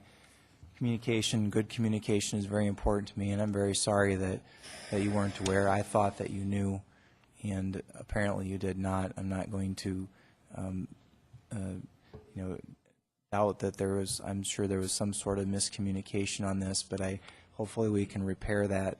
And I would also like to say that there's been a notice put out asking for the members of these 6 consolidated boards to apply, and then there's going to be a process to try to select as many of the consolidated board members as possible for the new board. There'll be 10 members, and the ordinance requires different skill sets. So that will be coming forward soon, and people can apply on the city's website through the end of January. Any further discussion? The motion is to acknowledge. All in favor say aye. Aye. Opposed? Motion carries. We are now on item 63A. Chad, this is your item, community expectations of elected officials, and you have the floor. Thank you, Mr. Mayor. I brought forth this item on community expectations because there's been a lot of discussion in the community lately as to the goings-on of the council, and I just want to clear up a few things here. First of all, as a citizen, I don't have a lot of expectations out of my government, or maybe I do. I guess my elected officials, one thing I expect them to do is I expect them to keep the place safe, keep it safe for my family, keep it safe for my children. Make sure those things are taken care of. I want to make sure we have the cops that are properly paid, the fire departments that are properly trained, things like that. The streets don't have huge potholes in them. Don't expect a lot, but I expect those kind of things. I expect them to provide economic tools and ways for people to create jobs and to do business, and then basically just get out of my way and let me do my job. But another thing I expect of my elected officials is to represent everybody, regardless of their gender, their race, their creed, whatever. And I was actually invited to go to the Wingnuts. I've been before, but I was invited to go recently again. And much to my surprise, and many other people, they don't have tails, they don't have teeth, they don't have fangs. They're just a group of people that's very concerned with their community, and they have a lot of input. They have some ideas, and they don't do anything toxic, in my opinion, as far as the way they deliver things. They sit back and they discuss things very openly and very honestly. And so I definitely appreciate that. I don't agree with everything they say, but you know what? I do appreciate their ability to get together and form and support the elected officials or disagree with us. And one thing that really struck me, by the way, I went today, was the number of times the women were driving the discussion there. The women were really driving the discussion at the Wingnuts today. They were really kind of had the floor. And that kind of stunned me because I thought, well, okay, that's great. It's just something that really kind of took me aback because now I'm sitting here and I've noticed there's been some talk in the community lately, and it's not just yet lately, but it's been going on for some time, that some people in the community seem to think that suffrage is the woman's right to bear pain during childbirth. And it's not. Women have a right to participate in this democracy as much as anybody. They have a duty to do that. They have a responsibility to do that. And I say that because lately there's been a lot of mocking of my fellow council members up here are females. It's calling them drama queens, calling them harpies, calling them whatever. It's not right, folks. Just because they've got a strong opinion does not a drama queen make. If that's the case, then I can name a lot of drama queens up here, They're not females. And I might even be one of them, and that's fine. But the fact of the matter is I'm a son of a very strong mother, independent mother. I'm the husband of a very strong, independent female. And I'm the father of a very strong little girl. And tomorrow morning she's going to wake up. And I want her to know that, excuse me, I talk about my children, the tough guy thing goes out the window. I want her to know that she can be anything she wants to be in this world. I don't want her to feel like, because she speaks up as a strong woman, that she's going to be called names and belittled, because that's not right, folks. That's not what this government's all about. And as an elected official, I have a duty to make sure that she has that right, and that's protected. And I really, really, really feel strongly about this. And, it goes towards a quote I found yesterday, that he who passively accepts evil is as much involved in it as he who helps perpetrate it. He who accepts evil without protesting against it is really cooperating with it. That's Dr. Martin Luther King. And I thought, that's pretty pertinent to my discussion right now, because there's been a lot of times where we've just sat back here and let people lob bombs at our fellow council members, and it's all sides, and it's getting tiresome. I'm tired of the discourse up here. We're supposed to work together. We're supposed to be here for the citizens of Rapid City. We're not supposed to sit up here for our own selfish reasons. I mean, of course, we're all a little bit narcissistic. We wouldn't be sitting in this chair. But the fact of the matter is, I'm here to make this place better than I found it.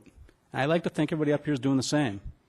And with regards to some of the discussions that have gone on lately, with regards to the 10-0 vote on the executive session, Ms. Walker has been through a lot, and I didn't want her to be out there any more in the public than she's already going to be. She's got a job to do, and it's going to be hard for her now to do that job, probably, to move on in the world. And I didn't want to involve her in that any more than it was. And I wasn't trying to hide anything from the public. I wasn't trying to condone any behavior or any talk. Simply was looking out for somebody who was just doing her job. And I would like to believe that maybe there's a miscommunication there. I don't know. I'm inclined to believe that Ms. Walker wouldn't have brought it forward if she didn't really believe what was said. But, I wasn't there. I would love to think that it's a he said, she said, but I don't know. And the fact of the matter is, I wasn't going to put her on trial to defend her actions in front of everybody and say that have someone say she's lying, you're not saying that's not what was said. I wanted it to be done with. I wanted to move on for her sake. And I think there's a lot of people in this community that need to understand that. It wasn't trying to cover anything up. By no means do I condone any sort of racism at all. I think it's ridiculous. It cannot be tolerated in any way, shape, and form. But I just bring that back up, and I bring this whole subject up because I'm sick of this. I want us to sit down and act like adults up here.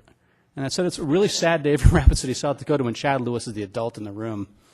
I mean, folks, we need to get along. And how we do that, I don't know. But I really, really feel, I've said really, really a couple times now, it's important. And I don't want anybody to be discredited simply because of their race or their gender or their political opinion.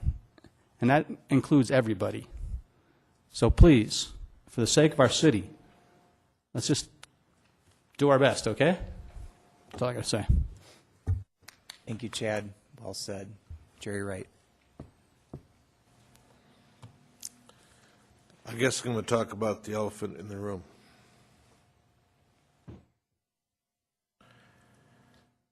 With a great deal of discernment and reflection, I thought about what I'm going to talk about in a moment. I agree with Chad. What we've been through has been destructive to our due process. As I said at the December council meeting, I did not run for this office to play politics. I ran for this office to help Rapid City be a better place. However, that week we spent 25 to 30% of our public works, legal finance, and council dealing with an issue or issues that were alleged concerning a conduct alleged of one of us. And we met the 20th, discussed it behind closed doors, and I think we did our due process. It really bothers me that what I've heard, the issue at the Wingnuts doesn't bother me near as much, but I'm just going to ask Councilman Bill Clayton if he did make the racial comments about Ms. Walker. I don't know. I'm not going to be the judge. He has to be the judge. He has to look in the mirror.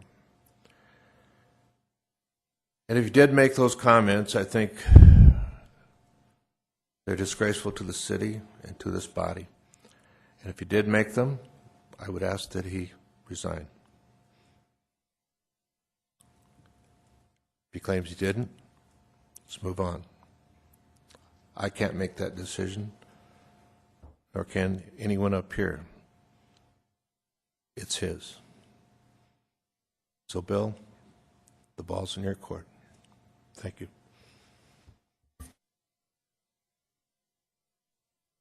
We'll go to Bill Clayton. Mr. Mayor, if I could, I see Bonnie's in the queue. I'd like to go last, if I may.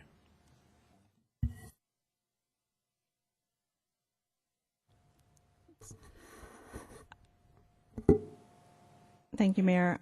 I wanted to say that the views expressed by Alderman Clayton are very much contrary to the beliefs of our council, and it undermines the integrity and the hard work of our city employees and our city volunteers. And I will leave it at that for right now. Thank you.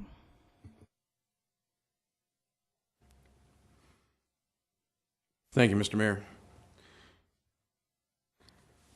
I was hoping to speak earlier, but I think maybe this timing is even better. Chad, thank you for your comments. Very, very well said. And Jerry, I appreciate what you've had to say, too.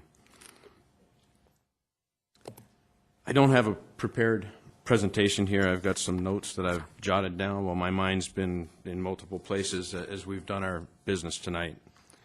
I think the people of Rapid City who have followed along as best they can through the media sources know that this has dragged on since August the 28th, 5 full months.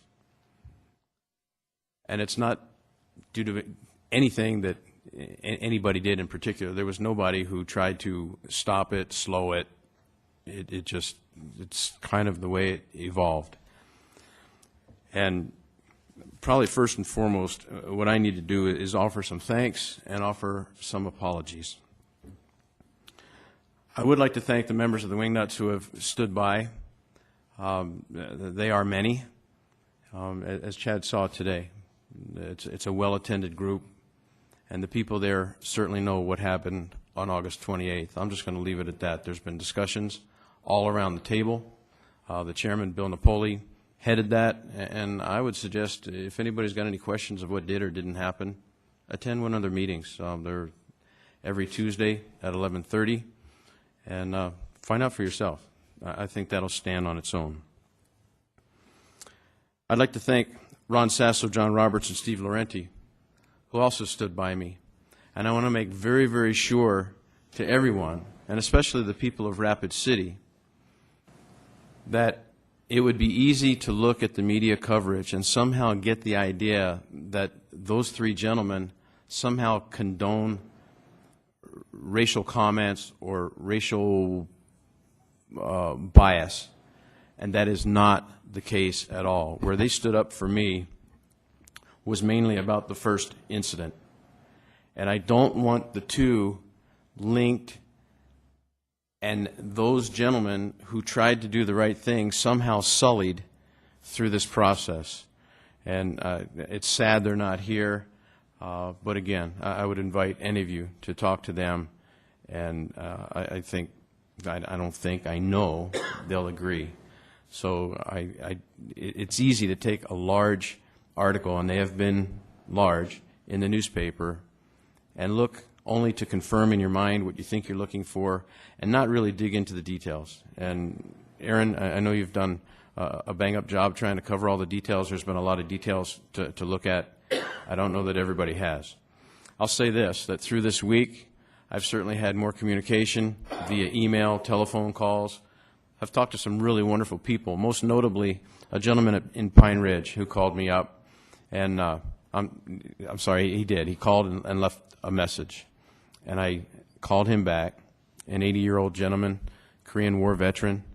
And initially he had some ideas of what he thought things were about.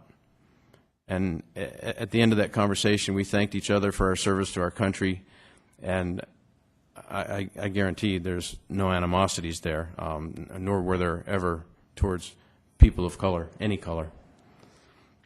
I also want to thank Joel Landine for the extraordinary amount of work that he did in terms of that investigative report. It's there. It's complete, other than the fact that 2 hours, as Tim Goodwin pointed out before he left, 2 hours of testimony and deliberation that sadly is not covered in that report and won't be covered anywhere publicly. A person can only guess, if you weren't there, can only guess what happened behind those walls. In terms of apologies, I would first like to apologize again to the KOTA reporter. She's been named, but there's no sense bringing her name up again and again and again, because this was not her design to be dragged through this and somehow hurt further in this process. There are some quotes and some misquotes and some things taken out of context. The people who are seated up here, by and large, were in that meeting. They heard all of my testimony, all of the explanation of what happened, and just to very briefly say, she called me, I missed the call, I returned the call thinking it was a business downtown I was waiting for a call from. I got somebody I did not know.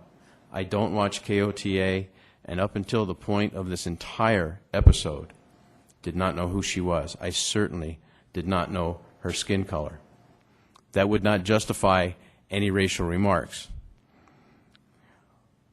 One of the people I really need to thank, I'll come back to where I was because this is important. I have spent an inordinate amount of time with my attorney, Patrick Duffy. And more than build a defense, Patrick has spent his valuable time with me, giving me an education in the areas of power, politics, and prejudice. He's an astute, learned, articulate man who has, for some reason, taken a liking to me, even though we are politically as separate as people can be. And he has really schooled me. I have come so far. Keep in mind, this incident happened when I was 7 weeks old on this council. I don't come with a political background. I came, as Jerry Wright said, to serve. 26 years of service to my country, and I came here to serve the community and not be involved in politics. And sadly, the politics have swallowed many of us up.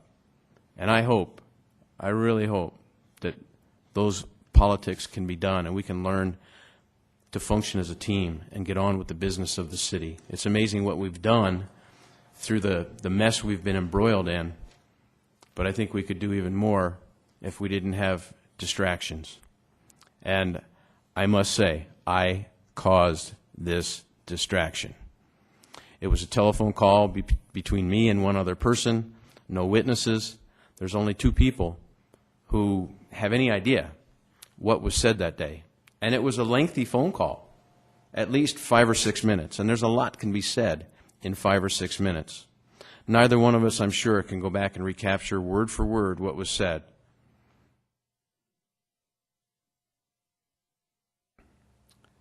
I did not say, because it's quoted, back to Kenya. There was a sentence where I did in fact say that, and I had made, I will admit, a birther comment. 5 months ago, prior to the election, having read the propaganda out there, I fully believed that our president was more a citizen of Kenya and not a citizen of the United States, and not eligible to hold the office of president. Through this, I have done my own due diligence, and notwithstanding all of the tutoring I've gotten from Patrick Duffy, I understand that our president is our president and a citizen of the United States. It was my awful mistake in a conversation that started based on my self-righteous patriotism And when she told me she didn't vote, I was upset. And I let my upset get the best of me. My mouth got into high gear. And I chastised her for her decision not to vote. That's her decision to make. I have encouraged people in every forum I've attended since I've joined this council to get involved in your city government. Watch us on TV if it's inconvenient to come out of your house. Come here. And I applaud you people who have been here, good grief, 3 hours? Or 2 hours anyway. It seems like 3. You know, this is not the most exciting place to be. But thank you for having an interest and being here to see what goes on and to understand, because there's so much more than meets the eye, and there's so much more that can be covered in the media. So thank you again. Some have been, I think, more interested in punishment than redemption. And again, I thank Patrick Duffy for taking me under his wing and helping, I think, to redeem me. I've learned a lot. I am not the same person I was 5 months ago in terms of my political know-how, my whatever I bring to this dais. There's a learning curve. And in the beginning, it's straight up. No training, seat of the pants, baptism by fire, and I stepped in that fire. So again, I apologize to the KOTA reporter, I better get those letters right. I apologize to everybody on this council for any discord that I might have caused. I apologize to the city staff who had to spend their valuable time taking care of this. I apologize to the citizens of Rapid City who may, through having read what was available out there, gotten the idea that I condone racism, that some of us up here condone racism. We don't. We live in a very mixed community, a melting pot. It's the same melting pot I was born into when I was raised in Philadelphia, Pennsylvania, a melting pot that I grew up in for 26 years in the military, and it's no different here. We've got people of all persuasions, and everybody is equal. We're all God's children. So again, I apologize. If I had a prepared presentation, perhaps I wouldn't end wondering if I forgot somebody. If I did, again, I apologize. And with that, I think I'll just end. Thank you very much.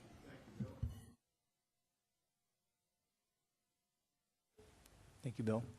Richie Nordstrom. Thank you, Bill. And thank you, Mayor, for acknowledging this opportune time to allow Alderman Clayton to present his side of the story. I think ultimately the voters will have the chance to be the judge and jury about you, Bill, but in this last 5 minutes here, I've really seen a different Bill Clayton, and I want to applaud you and encourage you to keep coming forward with that Bill Clayton we just saw right now. I also want to extend my invitation I've given to you on a couple of occasions, once again, to come down to the Journey Museum to see what we have to offer to the community down there. I know you've been busy and everything else to do with that, but again, I still want to have the opportunity to work together with you, because I think this is a great time for this community to move forward. Do I agree with everything that you have said in the past? Of course not. But I think I'm going to leave that up to God to make that decision, and to our higher power, and also the opportunity for the community to be your judge and jury on this. So with that, I applaud you for what you just recited for us tonight, and you are correct. I just want to have everybody assure that Bill has been taking notes down here as we've gone through this evening to make his comments known for tonight. So it is not a prepared statement that he came through. So I can't believe nothing but this really did come from the heart. But I just want to extend to you, Bill, every opportunity to get together to work together with you, and let's get everybody on the council to move forward for what's best for the city of Rapid City. Thank you, Mayor. Thank you, Richie. We'll go to Chad Lewis. Chad? Thank you, Mr. Mayor. I won't waste anybody else's time anymore. I just want to thank Mr. Clayton for publicly apologizing again. I still want to say that I think that, being a white male, I have zero idea what it must feel like to have any kind of racial slur or gender-biased terms thrown at me, because, let's face it, I'm a white male. There's not much you can say to me. Go back to Poland. So the fact of the matter is, I just want to, make sure it's understood to the people of color and the females of this city that there is no anybody up here that is condoning anything remotely associated with racism or gender bias or anything like that, because it's very important we understand that. And once again, it's kind of hard to have, the council is pretty tied, hands are pretty tied as far as our ability to discipline even ourselves. So that's something that's be left up to the voters, and I'm not going to sit here and pull out a switch and stick right now. Just going to let it finish. But thanks again for everybody listening to me. Jerry? Just so it's officially well recorded, thank you, Bill. Do we have a motion to acknowledge? Move to acknowledge. Motion by Peterson, second by Scott, to acknowledge the discussion on 63A. All in favor, say aye. Aye. Opposed? Motion carries. Thank you, everyone. We're now on public hearing items 64 through 66. Do we have a motion to open public hearing? So moved. Motion by Scott, second by anybody? Second. By Doyle. All in favor, say aye. Aye. Opposed? Motion carries. We have one speaker request form from Mitch Morris, item 66. Thank you for your patience, Mitch.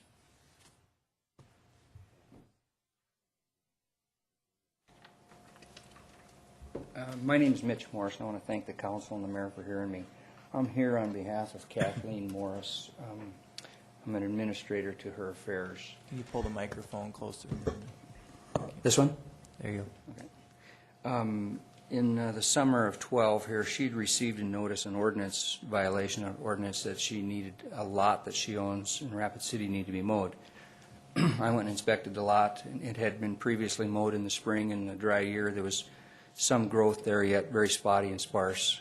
I hired somebody to go mow it, and it spoke to the ordinance officer at that time, called him on the phone because there's a note in the ordinance, or into their notice, and questioned him why, after inspecting the lot, why it needed to be mowed when most of the lots around it were worse or equal, if not worse. And he said that the code enforcement ordinances are not necessarily fairly dealt with. It's done more on complaints, and this particular lot had a complaint. So I had the lot mowed. After it was mowed, I inspected it and was not real happy with the performance of what was done. Had the party go back and redo some things. Looked at it. It looked adequate to me, if not better than any of the surrounding properties. That was in August, I believe, of 2012. Sometime in early December, I received a billing on this notice. They divided the property. The lot is two legal lots, all one concurrent piece of property. One lot, one notice. The billing, they had obviously hired somebody to go do further cleanup or mowing on the lot. They divided it into two properties, charged 2 assessment fees and 2 mowing fees. I'm here to protest that fees. One, because I feel that the work was done. Two, they for one property, one complaint, they did 2 different fees and assessments and 2 different charges. I don't know the process of this complaint. When I received the billing in November, December, I wrote and complained a note back on that to the finance office and to the billing office. I had called for the code enforcement person to return my call, which he didn't do. And then after January 11th of 2013 here, I received the assessment to the property of this, and I'm here to protest that in the process of this. I don't know the procedures. I thank you for your time. We do not have any further speaker request forms on items 64 through 66. And we have a motion to close. and a second by Jerry Wright. All in favor, say aye. Opposed, motion carries. Item 64 is a motion to continue to March 4, 2013. Second. By Scott, second by Nordstrom. Any discussion? Seeing none, all in favor say aye. Opposed, motion carries. We are now on items 65 through 66. Would anyone like to remove either of those items for separate consideration? 65 and 66. Okay, 66, there's been a request removed. Do we have a motion to approve 65? Do we have a second? Second. We have a motion by Doyle and a second by Scott to approve the alcohol license for item 65 for DNS Times Square, doing business as Break Room Casino. All in favor say aye. Opposed, motion carries. Item 66 is resolution number 2012-151B, levying assessment for cleanup of miscellaneous property. I'd first like to go to our Community Resources Director, Jeff Barbier. Jeff, are you prepared to talk on this tonight? I am. Thank you, Mayor. I did a little bit of research on this, and I'm not here to speak for Mr. Kurtenbach, but I would doubt that he would infer that we do selective enforcement. On this particular property, it is two legal descriptions, 2 lots. We had 2 charges from Cricket Lawn Service, who was the service that executed the abatement. So the charge is $70 per lot for the mowing. Mr.